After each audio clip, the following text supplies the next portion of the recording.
love segment tonight. All right. So, what do we have this evening, my love? Shopping isn't fun when it's just with mom. This was said by her daughter, and the daughter is a tomboy, and she keeps trying to push the frilly shirts, and the sparkly purses, and this. And she just wants to go dad so she can just go buy some clothes. She just wants blue jeans and some t-shirts. You feel bad for moms in these kind of situations, right? Because they do. Well, I think she had some vision, when her daughter was born about how things would be, their relationship.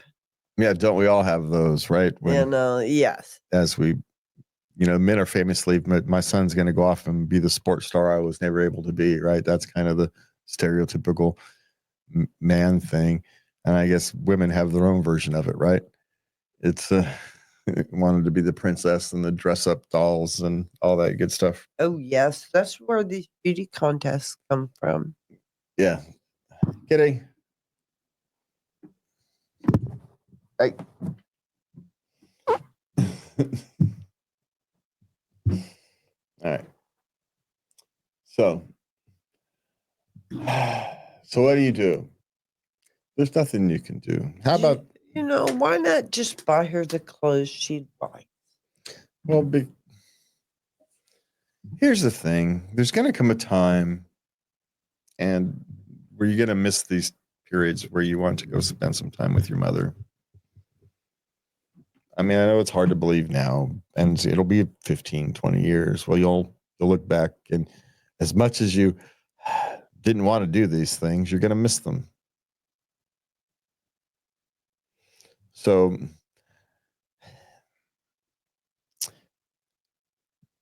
how about you look for a compromise?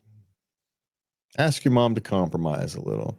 You'll put up with a little bit of her pushing the flurries and the pretties and stuffs on you if she will cut down how much she does. Just ask for a compromise. Look, I know you can't help yourself, Mom, but can you, just cut back a little bit on it? Instead of showing me 6 blouses, just show me 2.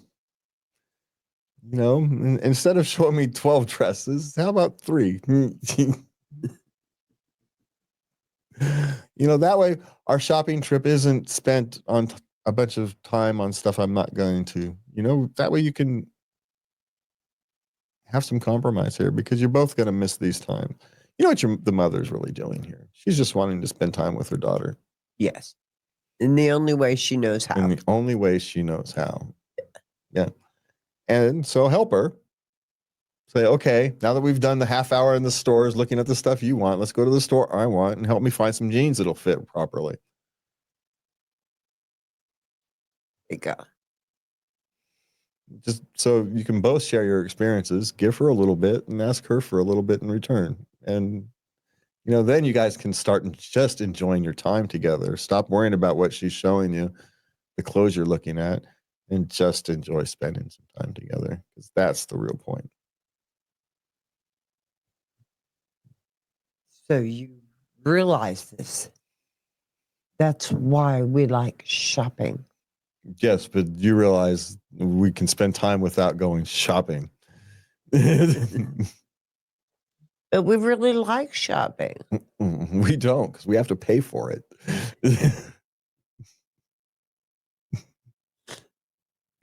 Can't we just go home and play the beach blanket bingo instead? Isn't that better?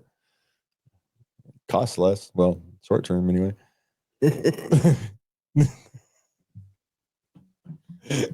All right. What's next? Who should be picking up and dropping off? Okay, now Grandma wants to dictate, okay, bring him over, I'll be over, and then you come pick him up from the restaurant. She's dictating all these pickup drop-off stuff. And the mom is thinking, you want to see him come get him. Well, there is some compromise in that, right? If there's something practical, if there's something on your way home and you're driving by anyway, and you just kind of got to swing out the way, sure, drop them off. But you are largely correct, right? If you want to spend time with someone, it is your responsibility for making sure it gets done, right? That's kind of how it goes. And there's some practicalities in there,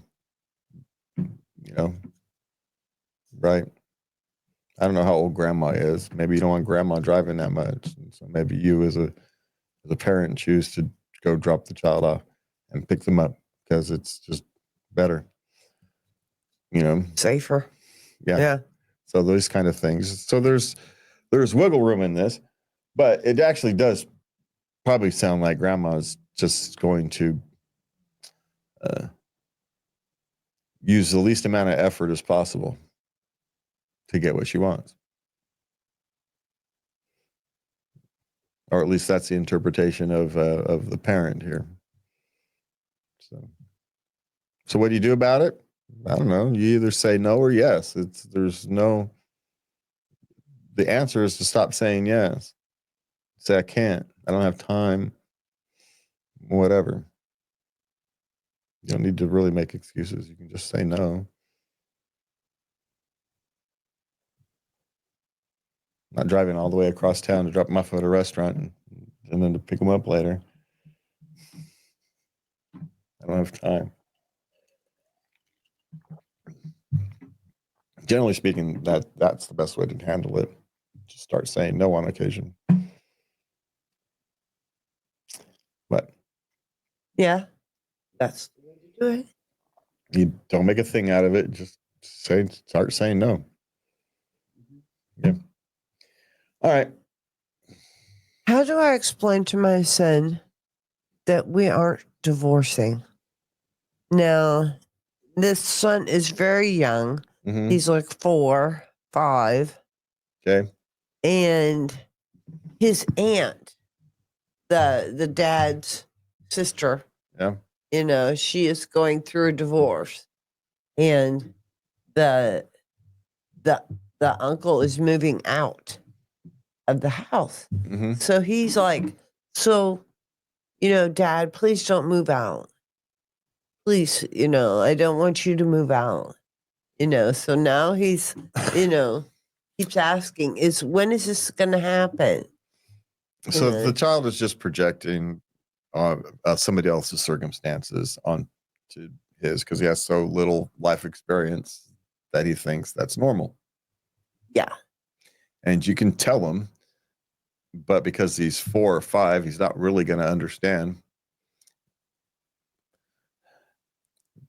Best way to, I suppose, to make him understand is you find somebody, grandma, grandpa, that he knows has been together a really long time, and you pointed out that people moving and getting divorced doesn't always happen.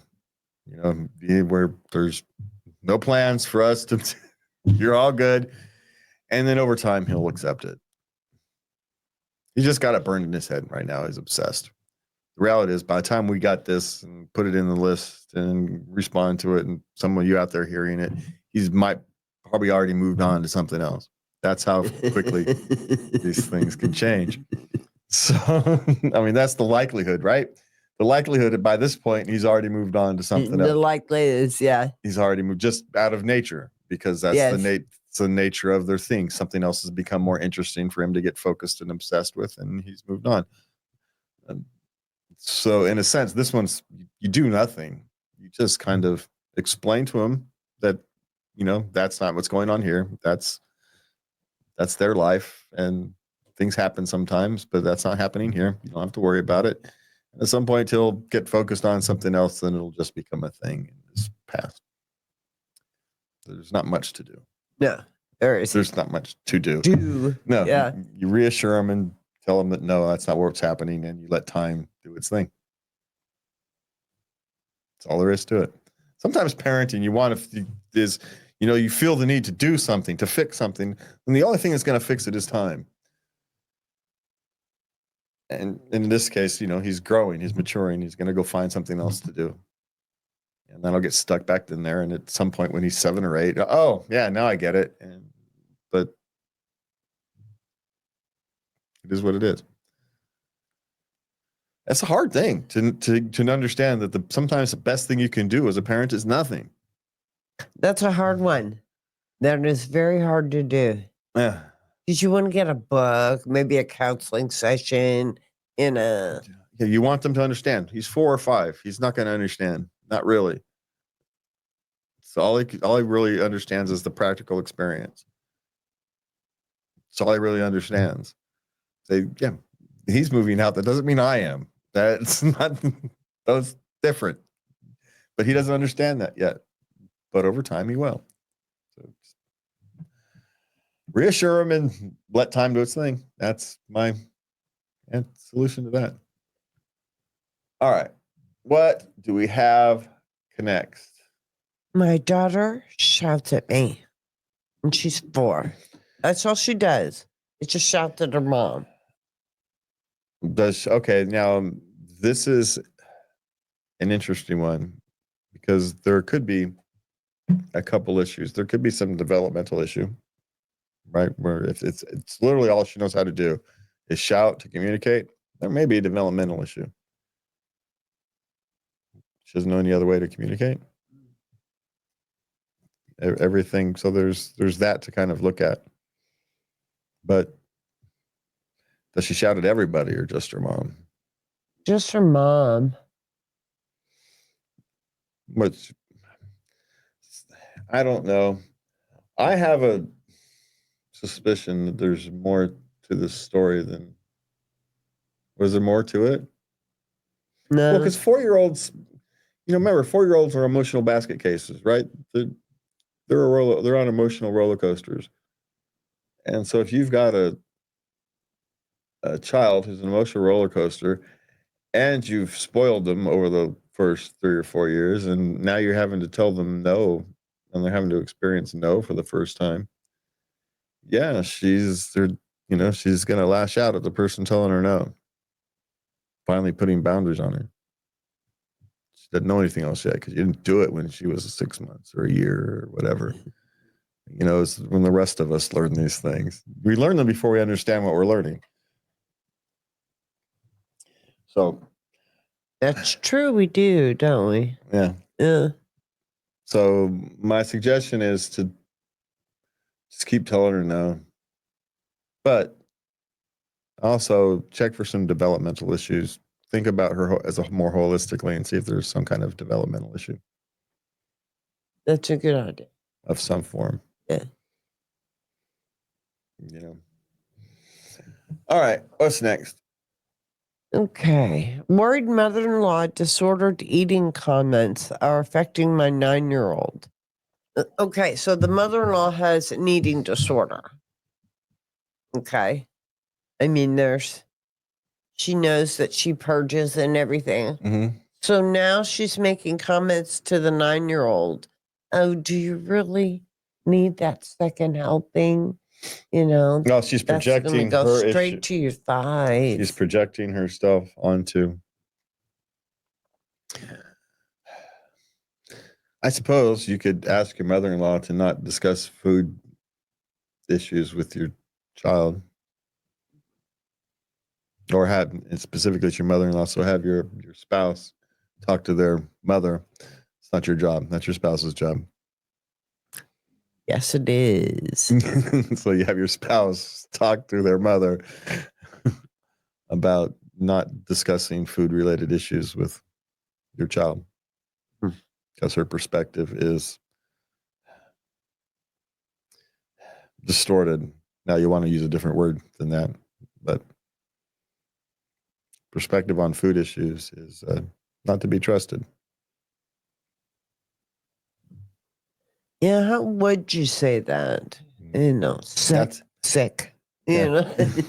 No, you can't tell your mother your perspective on food is disconnected from reality. So, and it works for you now, which is great. We're all happy for it, but you're freaking my 9-year-old out. Knock it off. Yeah. Just don't talk to him about it. If you can't help yourself, walk in the other room and bite your tongue. We get it. Sometimes these things can be hard. So show some empathy at the same time. But yeah, tell your mother to knock it off. That's a tough one. Yeah, have your spouse tell his mother to knock it off. Or her mother or whatever it was. Okay. So what's happening on this one? He's in tears. Just completely wrecked. If I could go back in time, I would definitely name him something that starts with W, because he absolutely adores that letter and is devastated to learn his name doesn't have it. I can't believe we screwed up so badly. 3-year-old. And I can't decide whether these people are just at their wits' end or it's sarcasm. I can't decide because it's great from either angle. Well, let him be upset. He'll get over it. Right? He loves the letter W for now. And he might always love the letter W. But here's a dirty little trick. Most people don't like their own names. It's like most people don't like the sound of their own voice when they actually hear it. Yeah. Because it doesn't sound like you, because you're hearing a different thing than the rest of the world. And the same thing goes with your name. Everybody thinks their name is stupid and wants something else. Yes. Almost everybody. And there's a handful of people who like their names. But most people dislike their own name. Just the way it is. So write it out. This is another one of those. There's nothing to do. There's literally nothing to do. Let him be upset. He's going to learn how to deal with being upset. That's what he's going to learn. Time to learn that. Yeah. It's time to learn that sometimes there's nothing you can do about things and you just have to deal with them. And now he's going to learn that. And I know it's difficult for you as a parent to see your child so upset, but suck it up, Buttercup. You have to learn sometimes too that it's okay for your child to be upset. It's okay for him to learn how to control himself, how to manage his emotions. When he's a little older, he can pick a nickname that has a W in it, right? There is a compromise to be made. Yeah. But don't worry. First, you got to let him get the emotion out so that you can deal with that in a rational basis, which at 3, there's not much rationality in a 3-year-old. You're not going to find a whole lot. But once he's emotionally exhausted, you can get that, give him a nickname that has starts with a W. Call him a Womble. I don't know. All right. So what's next? How much should I pay my mom for babysitting? Okay, now she went back to work after the second one. Okay. And babysitting was just so outrageous, the cost. And her mother stepped forward and said, I'll do the babysitting at your house. And she shows up every day and spends the day with her grandkids, know? And she said, you don't have to pay me. You don't have to pay me. But this girl is feeling so guilty, her mom doing this for nothing, Okay, here's what you do. You make sure your mother's costs are paid for. So you pay for her gas. Just take her car and fill it up if you have to. Hey, Mom, can I use your car to run to the store? And you fill it up. Okay? So this is one of the things you do. Okay? If she takes the bus, you make sure her bus passes. The second thing you do is you start sticking whatever money you think she should be paying, you stick it aside into a savings account so you can send your mother on to a vacation or bring her with you so you can actually do something that your mother would actually appreciate. Mother doesn't need the money. She doesn't want it. But a surprise trip, a surprise present, she would love. Yes. So that's how you pay her. There you go. It's a beautiful idea. Slap some money into a savings account and get her on a cruise or whatever it is she wants to do. There you go.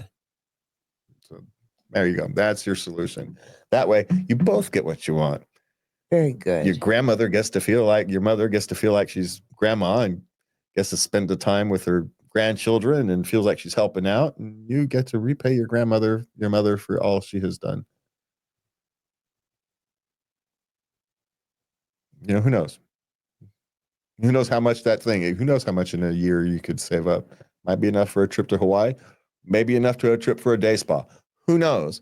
But whatever it is, your mother's going to love it. She sure will. All right, that's it for our love segment. All right, have a good night, and please remember to love everybody.